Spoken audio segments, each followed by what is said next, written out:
Prezados amigos e amigas, muita paz em nossos corações.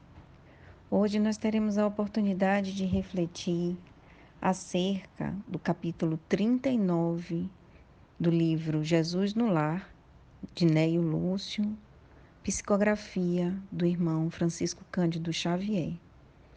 O capítulo se intitula O Poder das Trevas.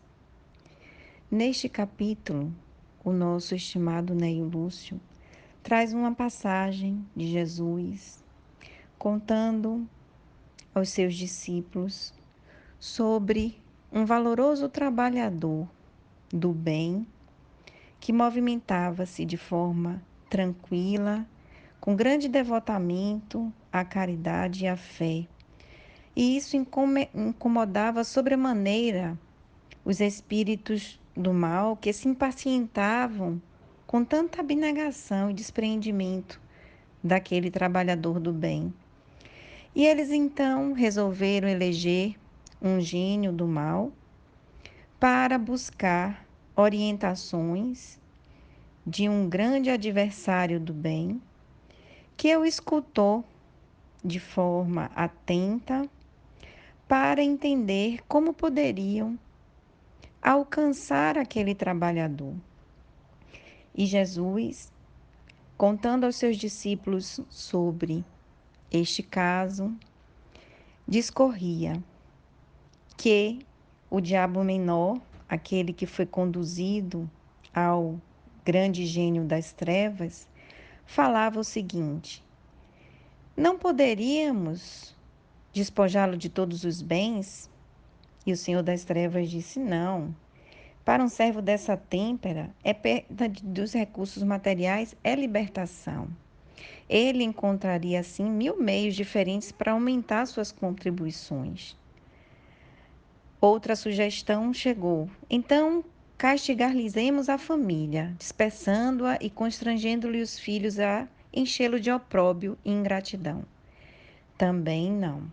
Não vês que deste modo se entregaria facilmente com toda a família, que é a multidão? Outra sugestão então surgiu. Será talvez conveniente lhe flagelemos o corpo?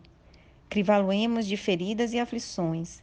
Nada disso, acrescentou o gênio satânico. Ele acharia meios de afevorar-se na confiança e aproveitaria aí o ensejo para provocar renovação íntima de muita gente, pelo exercício da paciência e da serenidade na dor. Então movimentaremos a calúnia, a suspeita e o ódio gratuito dos outros contra ele. Para quê? Tornou o espírito das sombras. A gente só estaria transformando num grande Marte, redentor de muitos.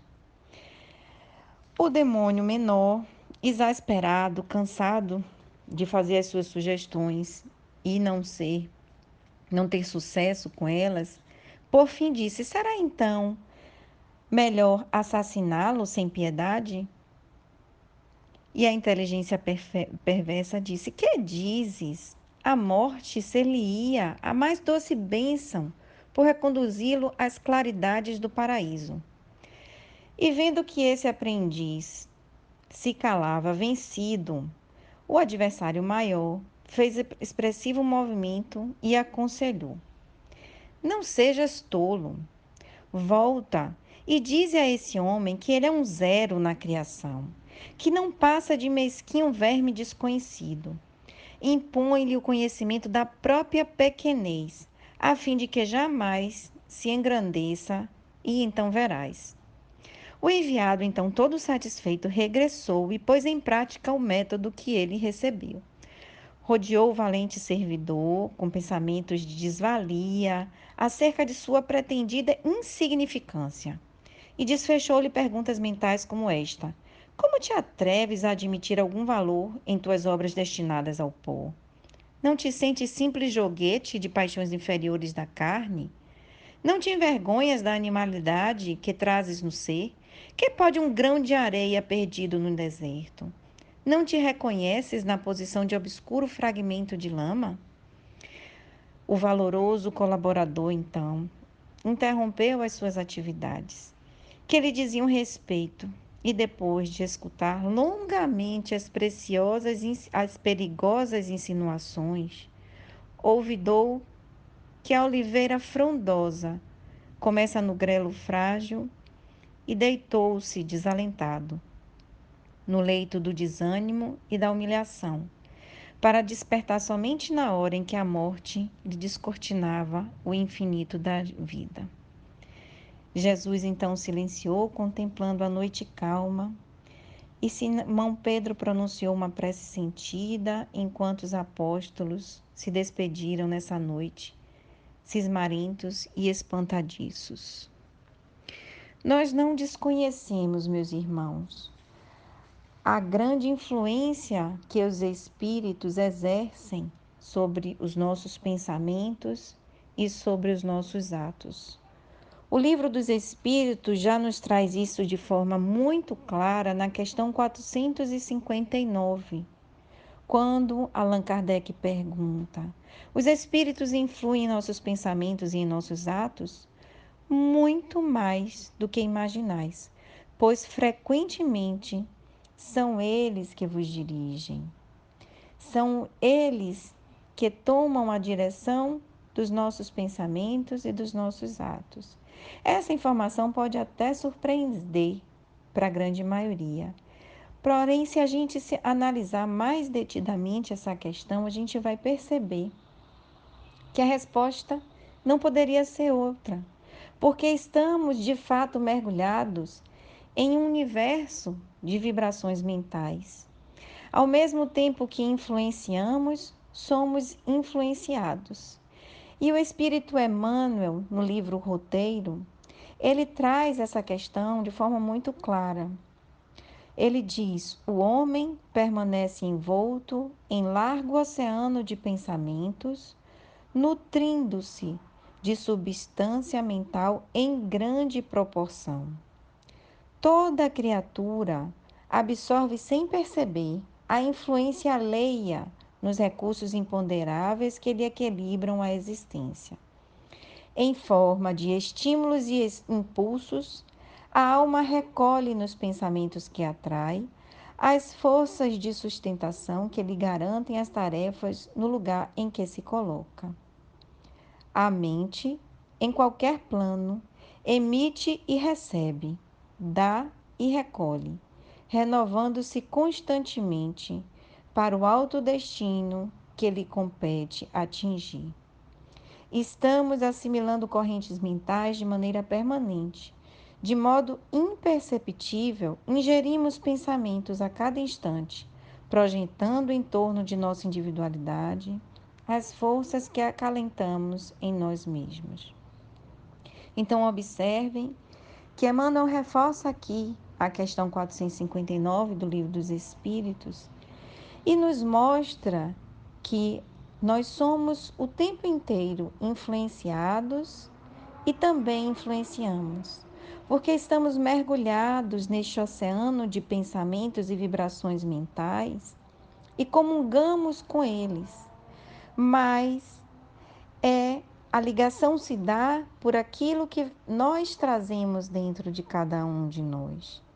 Pelo efeito da vontade, podemos sim administrar melhor, de forma mais consciente, essas emissões mentais. Podemos fazer do nosso pensamento pensamentos melhores, cada vez mais ajustados ao bem, ao que é belo, ao que é bom. Mas isso vai da vontade de cada um, do bom uso do livre-arbítrio que fazemos. Faz-se necessário, nesse caso, desenvolver o controle dessas emissões e dessas recepções mentais. É preciso que nós nos conheçamos para isso, para que a gente possa garantir paz e harmonia e evitemos o efeito avassalador daqueles espíritos que ainda não comungam do bem e desejam nos influenciar para o mal. E na questão 466 do Livro dos Espíritos, Allan Kardec pergunta: Por que Deus permite que os espíritos nos incitem ao mal? No, na resposta, os espíritos falam o seguinte: os espíritos imperfeitos são instrumentos destinados a pôr em prova a fé e a constância dos homens no bem. Tu, sendo espírito, deves progredir na ciência do infinito, e por isso passas pelas provas do mal para chegares ao bem. Nossa missão é colocar-te no bom caminho, e quando mais influências agem sobre ti, é que as atrais pelo desejo do mal, pois os espíritos inferiores vêm auxiliar-te no mal quando tens vontade de praticá-lo. Eles não podem ajudar-te no mal senão quando queiras o mal. Pois bem, se és inclinado ao assassínio, terás uma multidão de espíritos que alimentarão em ti essa ideia. Mas também terás outros que se empenharão em influenciar-te para o bem, o que restabelece o equilíbrio da balança e que te deixa senhor de teus atos. Então estamos vinculados àqueles espíritos, sejam eles bons ou maus, pelos nossos pensamentos, pela sintonia a esses ideais, a esses pensamentos e à vontade. Então, cabe a nós desenvolver o controle daquilo que estamos pensando, fazermos uma reflexão acerca das nossas ações, para evitarmos que essa influenciação venha se somar ao nosso desejo do mal e aí nos percamos. Essa balança vai tender mais para o lado negativo. E as trevas escolhem pequenos detalhes da das nossas atitudes, do nosso dia a dia. É preciso vigilância e oração sempre, para não cair em tentação. Foi o que Jesus nos trouxe. Então, se faz necessário o tempo inteiro essa vigilância. A companheira Maria Antunes, colunista da FEBNET, trouxe um artigo em 11 de agosto de 2015, onde ela traz um programa de autoconhecimento para se evitar, para se neutralizar as más influências espirituais. E aqui eu vou relatar algumas dessas sugestões que a irmã Marta Antunes trouxe.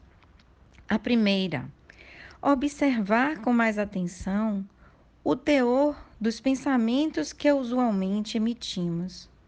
Então, quando a gente começa a fazer uma reflexão acerca daquilo que a gente está pensando, muitas vezes vem, como a própria mensagem trazida por Neio Lúcio, o desânimo, aquela apatia diante daquela ação que nós precisamos executar, particularmente quando são ações voltadas para o bem.